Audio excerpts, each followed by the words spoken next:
Welcome to my class. Next हम पढ़ेंगे देखो हम क्या पढ़ रहे हैं। मैंने फर्स्ट पार्ट में आपको फंडामेंटल ऑफ लाइट का जो पहले ऑर्गेनिज्म पढ़ाए थे वो 12 ऑर्गेनिज्म पढ़ाए थे। एक बार हम उसको रिवाइज कर लेते हैं, ठीक है। देखो ये हमारी मेम्ब्रेन थी, ठीक है। इसमें पहले माइटोकॉन्ड्रिया था। माइटोकॉन्ड्रिया को क्या बोलते हैं? Power house of the cell, ठीक है। ये क्या करता है? सेल को जो माइटोकॉन्ड्रिया होता है ये करता है सेल को एनर्जी प्रोवाइड करता है, ठीक है। गोल्जी बॉडी क्या करता है? ट्रांसपोर्ट करता है। गोल्जी बॉडी क्या करता है? एनर्जी को ट्रांसपोर्ट करता है। वैक्यूल्स क्या होता है? वाटर को अपने अंदर समेट के रखता है, मतलब वाटर को स्टोर करके रखता है, ठीक है। एंडोप्लाज्मिक रेटिकुलम है जो कि क्या बनाते हैं? राइबोसोम बनाते हैं। राइबोसोम है, वैक्यूल था, न्यूक्लियस था, ठीक है। वैक्यूल तो हो गया है। एंडोप्लाज्मिक रेटिकुलम तो लाइसोसोम था, ठीक है। इसकी जगह जो लाइसोसोम होता है इसमें क्या होता है? हाइड्रोलाइटिक एंजाइम होते हैं जो सबको डाइजेस्ट कर लेता है। न्यूक्लियस क्या होता है? Brain of the cell. ये क्या होता है? ब्रेन ऑफ द सेल होता है। देखो 12 पार्ट हमारे ये थे। अब हम अपना नेक्स्ट पार्ट पढ़ेंगे जो हमारा है सीलिया एंड फ्लैजेला, ठीक है। सीलिया और फ्लैजेला क्या होते हैं?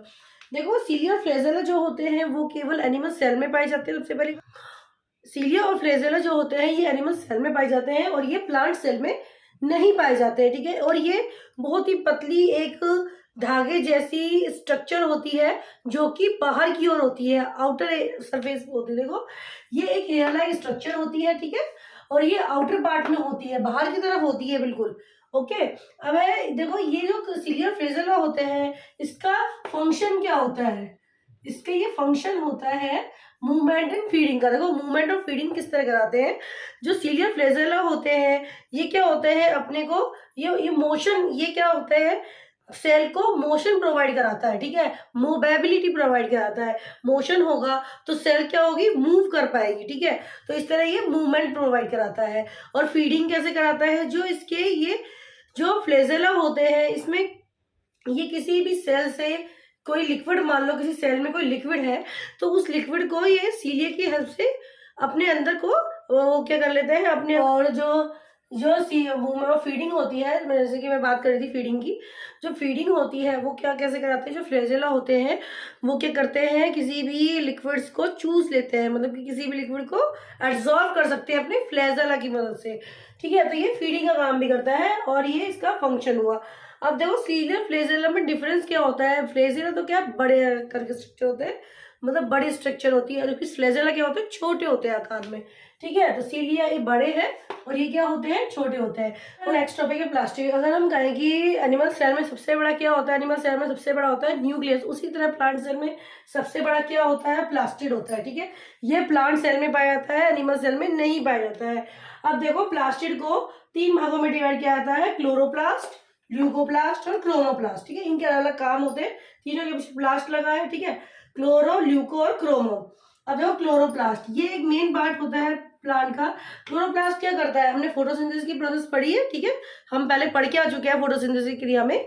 फोटोसिंथेसिस की प्रोसेस में जो फोटोसिंथेसिस की जो प्रोसेस होती है उसमें क्या होता है कि जो क्लोरोप्लास्ट होते हैं उसकी क्लोरोप्लास्ट और क्लोरोप्लास्ट के अंदर क्या होता है? क्लोरोफिल होते हैं। तो इसकी वजह से क्या होता है? अपने फूड को स्टोर करने के काम आता है, ठीक है। तो ये क्या करता है? फूड को स्टोर नहीं करता है। देखो आपने पहले फोटोसिंथेसिस की प्रोसेस पढ़ी है। फोटोसिंथेसिस में क्या है कि जो फोटोसिंथेसिस में क्या होता है? क्लोरोप्लास्ट के अंदर क्या होता है? क्लोरोफिल होते हैं, ठीक है। ये वैसे तो क्लोरोप्लास्ट ग्रीन कलर के होते हैं, इसलिए जो ग्रीनी पार्ट होता है, जैसे कि लीफ हो गया, स्टेम भी कुछ कुछ ग्रीनी होती है, तो जो ग्रीनी पार्ट होता है उसमें क्या होता है? क्लोरोप्लास्ट पाए जाते हैं, ठीक है। अब देखो क्लोरोप्लास्ट का काम क्या होता है? आपने जैसे पहले फोटोसिंथेसिस की प्रोसेस में पढ़ा है। फोटोसिंथेसिस में क्या होता है? जब भी कोई सूर्य या सनरेज आती है तो उसमें सनरेज से और जो हम कार्बन डाइऑक्साइड को छोड़ते हैं तो सन और कार्बन डाइऑक्साइड की प्रेजेंस में क्लोरोफिल क्या बनाता है? फूड बनाता है, ठीक, ग्लूकोज बनाता है। तो वो जो ग्लूकोज जो फूड फॉर्मेशन होता है वो किसमें होता है? क्लोरोप्लास्ट में। तो ये क्या करता है? क्लोरोप्लास्ट फूड फॉर्मेशन का काम करता है, ठीक है। जो प्लांट का जो फूड बनता है वो किसमें बनता है? क्लोरोप्लास्ट में बनता है, ठीक है। ये ग्रीन कलर के होते हैं। नेक्स्ट है ल्यूकोप्लास्ट। ये क्या होता है? ल्यूकोप्लास्ट क्या होता है? ये किसी भी कलर के नहीं होते, ये बिना कलरलेस होते हैं, ठीक है, ल्यूकोप्लास्ट। और ये किस में पाए जाते हैं? रूट में पाए जाते हैं। और ये क्या करते हैं? फूड जो बन रहा है, ठीक है, जो फूड पत्तियों में बन रहा है उसको कलेक्ट कौन करेगा? ल्यूकोप्लास्ट, ठीक है। वो कौन कलेक्ट करेगा? ल्यूकोप्लास्ट, ठीक है। फूड कलेक्टर होता होता है ये एक तरह का, क्या होता है ये, फूड कलेक्टर। ओके, तो ये क्या होता है, कलरलेस होता है और ये रूट्स में ही पाया जाता है और ये फूड को कलेक्ट करने का काम करता है। ठीक है, थर्ड है क्रोमोप्लास्ट। देखो क्रोमोप्लास्ट, ठीक है, और क्रोमोप्लास्ट क्या होता है, एक तरह का कलर कलर प्रोवाइड करता है। जैसे कि जो हमारा फूड बन गया, ठीक है, उसको फूड को कलर प्रोवाइड कराता है। जैसे कि अगर मैं बात करूं कैरेट में, कैरेट में जो कैरोटीन होता है, ठीक है, जो कैरोटीन होता है, जो कैरेट में जो कैरोटीन का जो कलर होता है, तो वो कौन से क्रोमोप्लास्ट के कारण होता है। ठीक है, कैरेट का जो रेड कलर होता है वो क्रोमोप्लास्ट के कारण होता है। टोमेटो का जो कलर हुआ वो ल्यूकोपेन के कारण होता है, ल्यूकोप्रेन के कारण होता है। तो ये कलर की बात हो गई। तो हमने प्लास्टिड में क्या पढ़ा, देखो प्लास्टिड में हमने पढ़ा कि प्लास्टिड प्लांट में पाए जाते हैं, एनिमल सेल में नहीं पाए जाते हैं। ठीक है, प्लास्टिड तीन तरह के होते हैं, क्लोरोप्लास्ट, ल्यूकोप्लास्ट एंड क्रोमोप्लास्ट। देखो क्लोरोप्लास्ट तो फूड को बनाएगा, ल्यूकोप्लास्ट फूड को कलेक्ट करेगा। ठीक है, और उस फूड को कलर कौन प्रोवाइड करेगा, उस फूड को कलर प्रोवाइड करेगा क्रोमोप्लास्ट। ठीक है, तो क्रोमोप्लास्ट क्या होता है, फूड को कलर प्रोवाइड करता है। जो डिफरेंट सब जो हम वेजिटेबल देखते हैं उनका जो कलर होता है वो किसके कारण होता है, क्रोमोप्लास्ट के कारण। ठीक है, किसके कारण होता है, क्रोमोप्लास्ट के कारण। तो ये थे हमारे जो हमारा प्लास्टिड। ठीक है, इसके बाद बढ़ेंगे, देखो नेक्स्ट है हमारा क्रोमोसोम। ठीक है, हम न्यूक्लियस पढ़ के आ चुके हैं। न्यूक्लियस में क्या प्रेजेंट होता है, डीएनए, आरएनए या क्रोमोसोम के लिए हम। ठीक है, क्रोमोसोम को अगर हम खोल के देखें, क्रोमोसोम ठीक है पेयर में होता है। अगर हम एक स्ट्रक्चर को, इसको ये ऐसे होता है, अगर हम इस स्ट्रक्चर को खोल के देखें, ठीक है, तो ये कैसे बनेगा, ये ऐसे। ठीक है, डीएनए है या आरएनए है, ठीक है, इस तरह मिलता है ये। देखो क्रोमोसोम क्या होता है, क्रोमोसोम जो होता है वो न्यूक्लियस में प्रेजेंट होता है। ठीक है, क्रोमोसोम न्यूक्लियस में प्रेजेंट होता है। क्रोमोसोम में क्या होता है, डीएनए, आरएनए या जीन होते हैं। ठीक है, क्रोमोसोम जो होता है, अगर हम न्यूक्लियस में को बिल्कुल खोल के देखें और माइक्रोस्कोप से देखें तो जितने भी सेल्स होते हैं उसमें जो न्यूक्लियस होते हैं उसमें क्या पाए जाते हैं, क्रोमोसोम पाए जाते हैं। ठीक है, अपनी हमारा जो पूरा ये बॉडी, हमारी जो पूरी बॉडी बनी हुई है, किसकी बनी हुई है, बहुत हमारे शरीर का इंपॉर्टेंट पार्ट होता है ये। और ये किसका बना हुआ होता है, क्रोमोसोम का। ठीक है, क्रोमोसोम की हमारी पूरी बॉडी बनी होती है, क्योंकि इसको हम डीएनए बोलते हैं, डीऑक्सीराइबो न्यूक्लिक एसिड। ठीक है, डीएनए का होता है deoxyribo nucleic acid and RNA is the ribose nucleic acid. Okay, अब देखो ये जो होता है क्रोमोसोम जो होता है ये न्यूक्लियस के अंदर होता है। किसमें होता है, न्यूक्लियस में।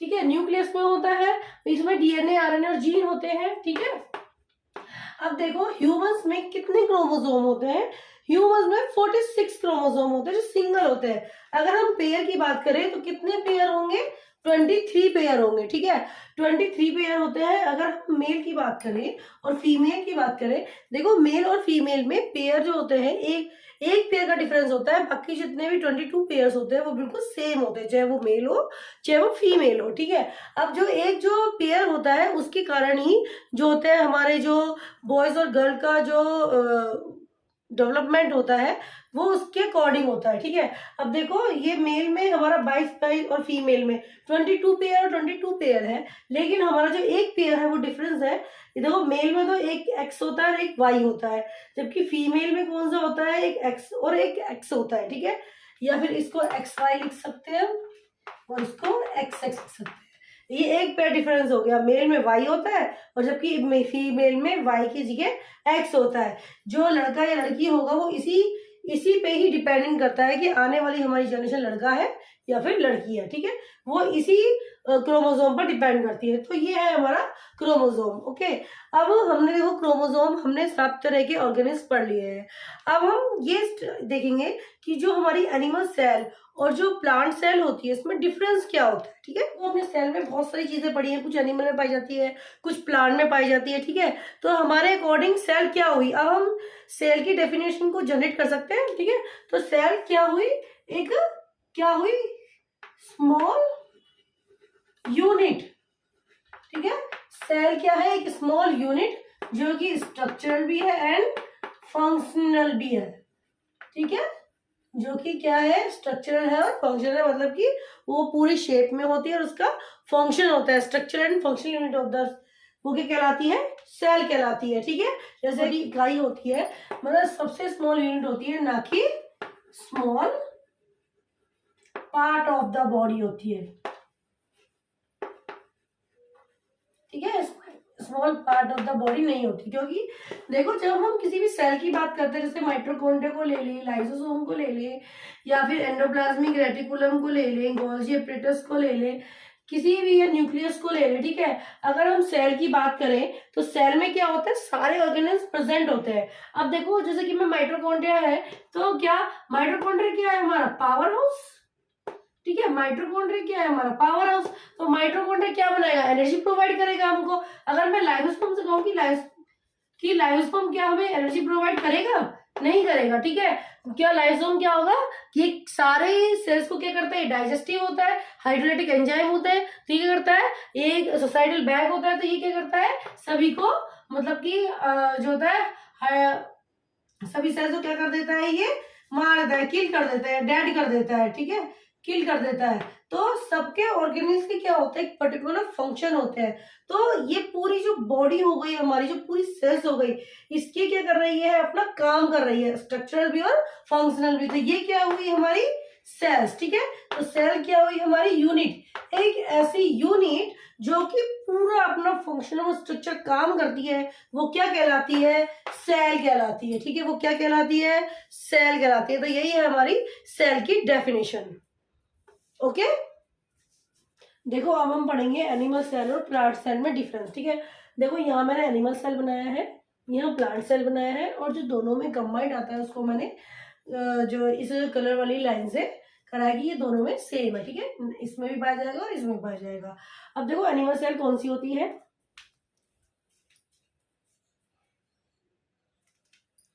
अब देखिए अब एनिमल सेल कौन सी होती है। देखो एनिमल सेल क्या होती है, स्मॉल, साइज में स्मॉल होती है, ठीक है। एनिमल सेल क्या होती है, छोटी होती है और राउंड गोल होती है, ठीक है।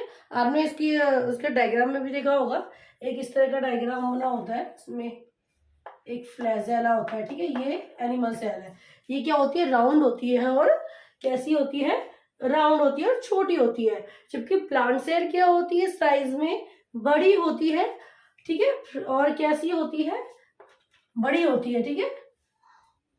अब देखो सेकंड डिफरेंस हम देखें कि वैक्यूल क्या होती है, ठीक है। वैक्यूल जैसे मैंने बताया था, वैक्यूल क्या होती है, जिसमें कि जल को, जो वैक्यूल क्या होती है, वैक्यूल ये करती है, जो हमारा वाटर होता है उसको एब्जॉर्ब कर लेती है, वो सोख लेती है, अपने अंदर रखती है। वो वैक्यूल एक तरह की थैली होती है, पानी को एब्जॉर्ब करने की एक तरह से थैली हो गई, ठीक है। तो देखो जो एनिमल सेल की वैक्यूल होती है वो छोटी होती है, क्योंकि उसको उतनी जरूरत होती है, जबकि प्लांट को वैक्यूल की बहुत ज्यादा जरूरत होती है, इसको वाटर की बहुत ज्यादा जरूरत होती है, इसलिए प्लांट की वैक्यूल पूरी डेवलप होती है और कितनी बिग होती है, ठीक है। एक मेन डिफरेंस है वैक्यूल का। अब सेकेंड हम देखें, देखो अब जो एनिमल सेल होती है उसमें सीलिया फ्लेजेला, जो मैंने आपको भी पढ़ाया है, सीलिया फ्लेजेला, जो मैंने बताया था कि जो हमारा स्पर्म होता है उसको भी मोबिलिटी जो होती है वो सीलिया फ्लेजेला के अकॉर्डिंग ही मिलती है, ठीक है। वो क्या होती है, वो फ्लेजेला और सीलिया की मदद से क्या होता है, मूव कर पाते हैं।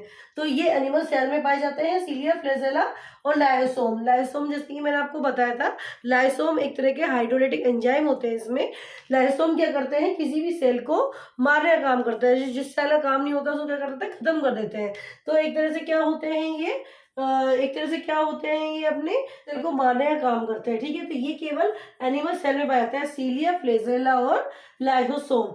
जबकि प्लांट सेल में ये सब एब्सेंट होते हैं, जबकि प्लांट सेल में इसकी जी क्या बनती है, सेल वॉल, जो कि डबल लेयर होती है, ठीक है। सेल वॉल जो कि रिजिड, जो किसी भी प्लांट को रिजिडिटी प्रोवाइड करती है या स्ट्रक्चर प्रोवाइड करती है। तो सेल वॉल क्या होती है, इसमें जो होती है डबल मेम्ब्रेन की होती है, डबल मेम्ब्रेन की बनी हुई होती है। प्लास्टिड होता है, जैसे कि अभी हमने पढ़ा है कि प्लास्टिड क्या होता है, प्लास्टिड क्या होता है कि प्लास्टिड क्या होता है, इसमें सबसे जो इम्पोर्टेंट पढ़ा है हमने, प्लास्टिड पाया जाता है। प्लास्टिक जो होता है फूड को जो होता है बनाने का काम करता है, उसमें सबसे ज्यादा इंपॉर्टेंट है क्लोरोप्लास्ट। क्लोरोप्लास्ट क्या करता है, फूड को क्या करता है, सिंथेसिस करता है प्लांट में। तो इसमें क्लोरोप्लास्ट पाए जाते हैं। एनिमल सेल में प्लास्टिड पाया जाता है, सेल वॉल पाया जाता है, जबकि प्लांट सेल में सेल वॉल पाई जाती है, प्लास्टिड पाई जाती है एंड क्लोरोप्लास्ट पाया जाता है, जबकि एनिमल सेल में क्या पाया जाता है, सीलिया, फ्लैजेला और लाइसोसोम पाया जाता है। ठीक है, ये इसका एक मेन डिफरेंस है। अब देखो जैसे कि मैंने आपको बताया था कि जो दोनों में प्रेजेंट है, देखो membrane, mitochondria, ribosome, endoplasmic reticulum, Golgi apparatus, nucleus और सेंट्रोसोम, ये दोनों में ही प्रेजेंट होते हैं। चाहे मैं एनिमल सेल की बात करूं, चाहे मैं प्लांट सेल की बात करूं, ये क्या होते हैं, दोनों में ही प्रेजेंट होते हैं। ठीक है, तो ये है इसका मेन डिफरेंस। देखो मेन डिफरेंस में यही है, वैक्यूल का है सीलिया, फ्लैजेला और lysosome, silver, plastid and chloroplast. ठीक है, तो ये है एनिमल सेल और प्लांट सेल का मेन डिफरेंस। ओके, इसको आप उतार लीजिए। नेक्स्ट हम पढ़ेंगे कि सेल कितने टाइप की होती है। सेल दो टाइप की होती है, प्रोकैरियोट, ठीक है, फर्स्ट है प्रोकैरियोट, सेकंड है यूकैरियोट्स। ठीक है, प्रोकैरियोट, प्रो मतलब पहले, कैरियोटिक मतलब सेल्स, यूकैरियोट मतलब बाद में। ठीक है, प्रो मतलब पहले, ये क्या होती है, शुरुआत की सेल्स होती है, जो कि पहले आई हुई सेल्स होती है। ठीक है, अब देखो इसमें डिफरेंस क्या होता है, यूकैरियोट्स को भी 2 भागों में डिवाइड किया, animal cell and plant cell. अब पहले हम पढ़ेंगे कि प्रोकैरियोट क्या होता है। देखो प्रोकैरियोट वो होते हैं जिसमें न्यूक्लियर मेम्ब्रेन नहीं होती है। न्यूक्लियस में क्या पाई जाती है, न्यूक्लियर मेम्ब्रेन। ठीक है, देखो ये हमारी न्यूक्लियस है और ये हमारी न्यूक्लियर मेम्ब्रेन। ठीक है, ये क्या है, हमारी न्यूक्लियर मेम्ब्रेन है। तो इस न्यूक्लियर मेम्ब्रेन के अकॉर्डिंग इस सेल्स को 2 भागों में डिवाइड किया गया है। तो इस न्यूक्लियर मेम्ब्रेन के अकॉर्डिंग इस सेल्स को 2 पार्ट में डिवाइड किया गया है। First is the prokaryotes and second is the eukaryote. In which organism where the nuclear membrane is absent is called the prokaryote cell. Okay, and next eukaryote where the nuclear membrane is present and all the organisms are presented with the cell wall, or which all the cell are present in the nuclear membrane is called the eukaryote cell. ठीक है, ये eukaryote cell होती है। अब देखो जो prokaryote और eukaryote cell होती है, अब हमें ये तो पता लग गया कि प्रोकैरियोट में क्या होती है, न्यूक्लियस में न्यूक्लियर मेम्ब्रेन होती ही नहीं है। ठीक है, तो जो सारे ऑर्गेनिज्म जो होते हैं ना, देखो जो सारे हमारे ऑर्गेनिज्म होते हैं, जैसे ये हमारी मेम्ब्रेन है, ठीक है, ये एनिमल और प्लांट दोनों में पाई जाती है। ठीक है, तो जैसे ये न्यूक्लियस हो गया, अब न्यूक्लियस में कोई मेम्ब्रेन तो है नहीं, तो जैसे हमारा जो 2-4 जो भी पाया जाता है इसमें, जैसे कि हमारा इसमें कुछ ही ऑर्गेनिज्म पाए जाते हैं। ठीक है, कुछ ही ऑर्गेनिज्म पाए जाते हैं। जैसे कि मैं बात कर लूँ प्लास्टिड की, क्योंकि जैसे ब्लू ग्रीन एल्गी है, तो ब्लू ग्रीन एल्गी क्या होती है, फोटोसिंथेसिस करती है, तो उसमें प्लास्टिक क्लोरोप्लास्ट पाया जाता है। जैसे प्लास्टिक की बात कर लूँ, तो ये जो होते हैं मेम्ब्रेन बाउंड नहीं होता है। ठीक है, ये न्यूक्लियस में इधर उधर घूमते रहते हैं, तो इसे क्या बोलते हैं, प्रोकैरियोट्स होता है। देखो प्रोकैरियोट्स को जो होता है स्मॉल इंसाइज होते हैं, जबकि यूकैरियोट्स बड़े होते हैं। ठीक है, ये न्यूक्लियर मेम्ब्रेन इज एब्सेंट होती है, जबकि इनमें क्या होते हैं, न्यूक्लियर मेम्ब्रेन प्रेजेंट होती है।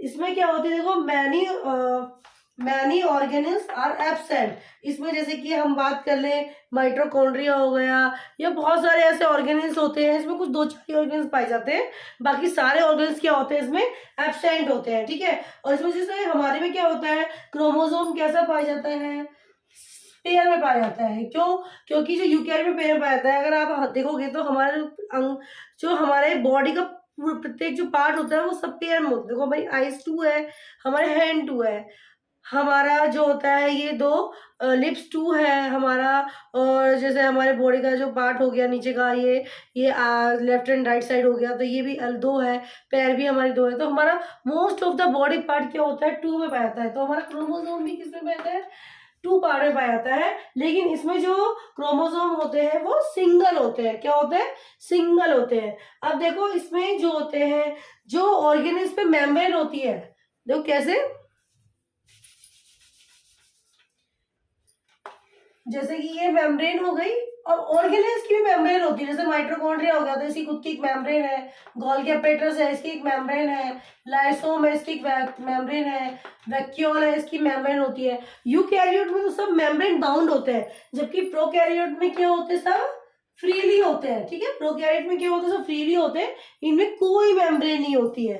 ठीक है, इनमें कोई भी मेम्ब्रेन नहीं पाई जाती है, कोई भी मेम्ब्रेन बाउंड ऑर्गेनिज्म नहीं पाया जाता है। तो that is the main difference the prokaryote and the eukaryote cell. Next जो है कि यूकैरियोट सेल्स को अगेंस्ट टू पार्ट में डिवाइड किया गया है, एनिमल सेल और प्लांट सेल। इससे पहले मैं आपको एनिमल सेल और प्लांट सेल बता चुकी हूँ कि इसमें क्या क्या पाया जाता है और क्या क्या नहीं पाया जाता है। तो हमारा सेल का जो टॉपिक होता है वो यहीं पे ही खत्म होता है। इसके बाद हम जो इनके जो जितने भी ऑर्गेनल्स है इनको हम एक एक पार्ट में पढ़ेंगे, एक एक पूरे चैप्टर में पढ़ेंगे। जैसे माइटोकॉन्ड्रिया है तो माइटोकॉन्ड्रिया में जो क्रेब साइकिल है वो किस तरह चल रहा है, ठीक है। एंडोप्लाज्मिक रेटिकुलम है, पार्ट लेंगे। तो ये हमारा टॉपिक यहीं खत्म होता है। Thank you.